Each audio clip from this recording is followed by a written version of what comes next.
Ethan's family moved house, and everything felt new and big.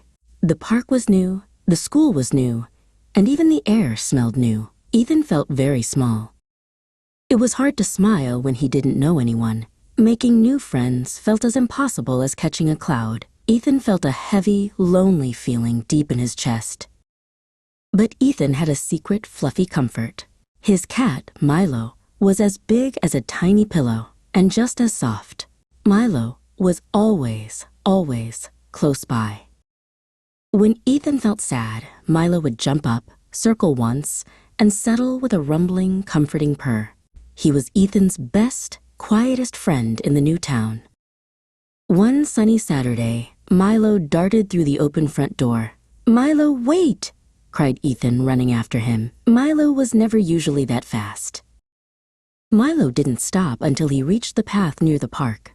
He nudged his head under a low bush, then looked back at Ethan with big, insistent eyes. Ethan knelt down and saw it. A small, bright red, well-loved bunny toy. Someone must have dropped their best friend. Just then, a little girl named Daisy, who looked teary-eyed, walked past. "Daisy," Ethan called, holding out the bunny. Her face broke into the biggest, happiest smile. "Oh, thank you.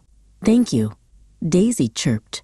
It felt good to see someone happy because of him. Milo, sitting a short distance away, simply blinked his wise green eyes. The next Tuesday, Milo was sitting by the window, watching the street. Suddenly, he let out a loud meow and ran to the door. "What is it, buddy?" Ethan followed Milo to the porch and saw their elderly neighbor, Mrs. Eleanor, struggling up her walkway.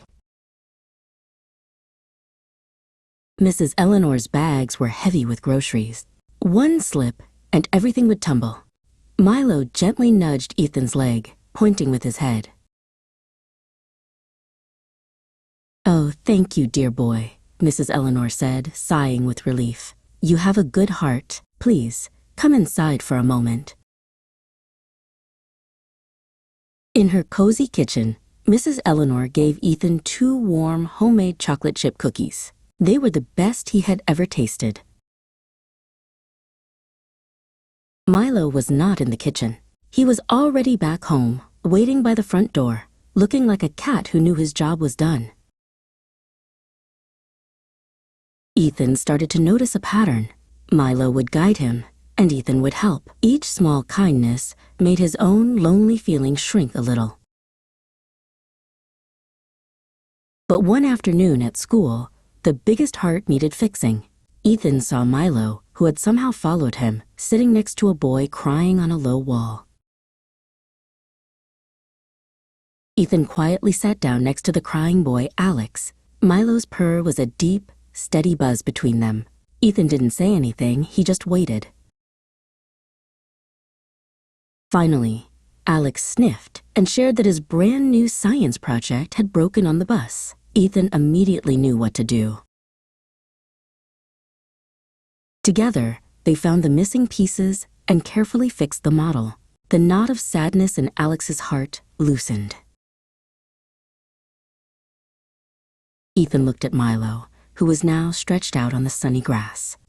It wasn't just about finding lost things, Ethan realized. It was about finding ways to care. Ethan stopped waiting to be found.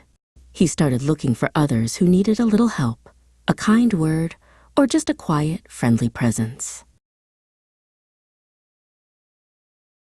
Soon, Ethan had many new friends. And Milo? He was still the best friend, the fluffy, quiet hero of the whole neighborhood, teaching everyone the power of kindness. The key to fixing a lonely heart is kindness. It is a warm, rumbly purr that you can share with everyone you meet.